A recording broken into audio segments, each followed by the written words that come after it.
Hello anime lovers. ఈ వీడియోలో మీకు ఫైర్ పంచ్ అనే మాంగాని ఎక్స్‌ప్లెయిన్ చేయబోతున్నాను. స్టోరీ మాత్రం పిచ్చ క్రేజీ ఉంటది మామ.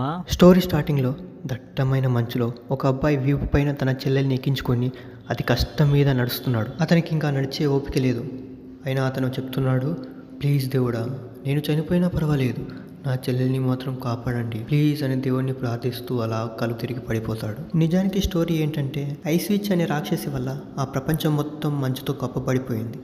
దాని నుండి కాపాడమని ఆ పిల్లాడు కోరుకుంటున్నాడు. కొన్ని రోజుల తర్వాత చూపిస్తే ఇప్పుడు ఆ అన్న చెల్లెలు ఇద్దరు బతికి బయటపడ్డారు. అన్నయ్య పేరు అగ్ని, చెల్లెలు లూనా.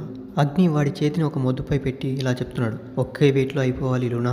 అలాగే అన్నయ్య అని లూనా వాడి చేతిని నరికేస్తుంది. అగ్ని నొప్పిని తట్టుకోలేక అరుస్తున్నాడు, కానీ వెంటనే వాడి చేయి రీజనరేట్ అయిపోయింది. నిజానికి ఈ ప్రపంచంలో కొంతమందికి సూపర్ న్యాచురల్ పవర్స్ ఉంటాయి, లైక్ మార్వెల్ మ్యూటెంట్స్ లాగా. అలాంటి వాళ్ళని గిఫ్టెడ్ పీపుల్ అని పిలుస్తుంటారు. ఈ ఇద్దరి అన్నా చెల్లెలకి మార్వెల్ డెడ్పుల్ లాగా రీజనరేటివ్ పవర్స్ ఉంటాయి. అందుకనే అగ్ని ప్రతిరోజు వాడి చేతిని మల్టిపుల్ టైమ్స్ నరికి ఆ మాంసాన్ని విలేజ్లో వాళ్ళకి తినడానికి ఇస్తూ ఉంటారు. అప్పుడు లూనా చెప్తుంది, అన్నయ్య ఇప్పటికే చాలాసార్లు నీ చెయ్యి కట్ చేసుకున్నావు, ఈసారి నా వంతు. లేదు లూనా, నేను నా చెయ్యి కట్ చేసుకున్న వితిన్ సెకండ్స్లో మళ్ళీ రీజనరేట్ అయిపోతాను, కానీ నీకు మాత్రం కొన్ని గంటల సమయం పడుతుంది, నువ్వు ఆ నొప్పిని తట్టుకోలేవు. అలా వాళ్ళు కట్ చేసిన మాంసాన్ని విలేజ్కి తీసుకువెళ్ళి ప్రతి ఒక్కరికి పంచుతూ ఉంటారు. వీళ్ళు ఇలా వాళ్ళ బాడీ పార్ట్స్ని కట్ చేసి విలేజ్ పీపుల్స్కి తినడానికి ఇవ్వడం వల్లనే ఇప్పటి వరకు ఆ విలేజ్ పీపుల్స్ బ్రతికి ఉన్నారు. ఒక్కో ఇంటికి పంచుతూ వెళ్తున్నప్పుడు ఒక ఇంట్లో ముసలాయన మనిషి మాంసం తినడం ఇష్టం లేక అగ్ని ఇచ్చిన మాంసాన్ని తినకుండా చలికి గడ్డకట్టి చనిపోయాడు. అది చూసిన అగ్ని చాలా బాధపడుతున్నాడు. అన్నయ్య, అతను చనిపోవడం ఏమీ నీ తప్పు కాదని లూనా సర్ది చెప్తుంది. ఆ రాత్రికి అగ్ని అండ్ లూనాలు కూడా అదే మాంసాన్ని వండుకొని తింటూ ఉంటారు.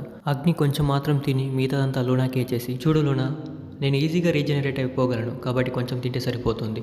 నువ్వు చిన్నపిల్లవు కదా, అందుకే నువ్వు ఎక్కువగా తిను. లేదు అన్నయ్య, నువ్వు రోజంతా చాలా కష్టపడుతున్నావు, ఖచ్చితంగా తినాల్సిందే అని లూనా బలవంతంగా అగ్నితో ఆహారం తినిపిస్తుంది. భోజనం తర్వాత ఇద్దరు పడుకుంటూ ఐస్విచ్ రావడానికి ముందు ఈ ప్రపంచం ఎంత అద్భుతంగా ఉందో అగ్ని లూనాకు వివరిస్తున్నాడు. ఎప్పటికైనా ఆ ప్రపంచాన్ని ఇద్దరం కలిసి చూద్దామని మాట్లాడుకుంటున్నారు.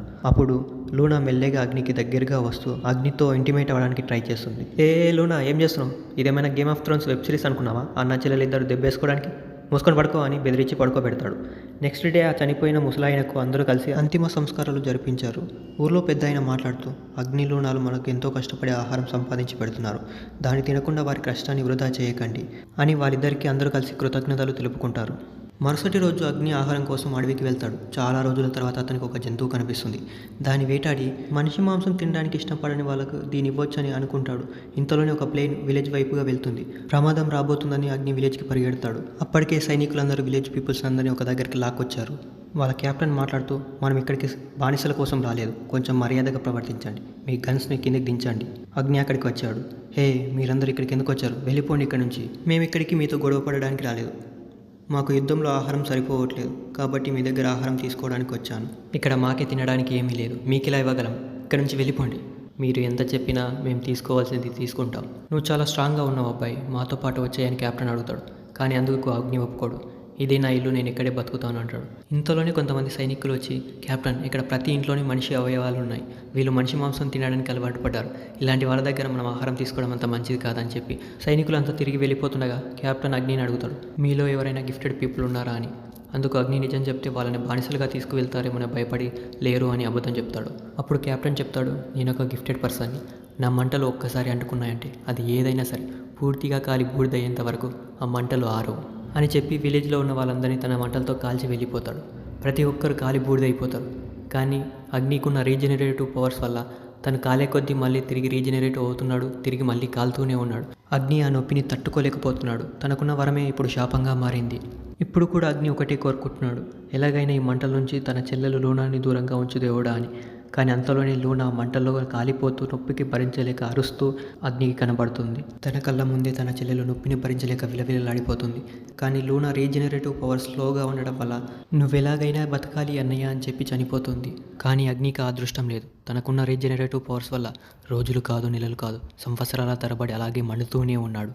మెల్లిగా నొప్పిని భరించడం అలవాటు చేసుకున్నాడు. తిరిగి తన కాళ్ళ మీద తను లేచి నడవడం, కదలడం ప్రారంభించాడు. ఎలాగైనా తన చెల్లి చావుకు కారణమైన కెప్టెన్ని తన మంటల్లోనే కాల్చి బూడిద చేయాలని కసితో వెళ్తున్నాడు.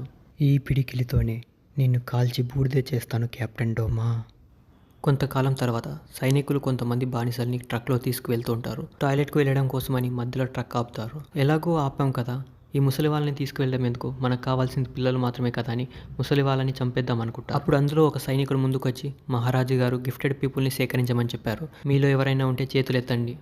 అందుకు ఒకతను ముందుకొచ్చి, నా కొడుకు దాహంతో చనిపోయేలా ఉన్నాడు, మీ దగ్గర వాటర్ ఉంటే ఇస్తారా అని అడుగుతాడు. అందుకు ఆ సైనికుడు, నేను గాలిలోని ఇనుమును తయారు చేయగలను అని తన చేతును చాచి ఒక గ్లాసును తయారు చేసి అందులో తన మూత్రాన్ని పోసి తాగమని ఇస్తాడు. ఆ బానిస ఆ గ్లాసుని తీసుకొని తన కొడుకు మూతి దగ్గర పెట్టి, నువ్వు నోరు మూసుకో, నీ పెదాలు మాత్రమే తడుపుతా అంటాడు.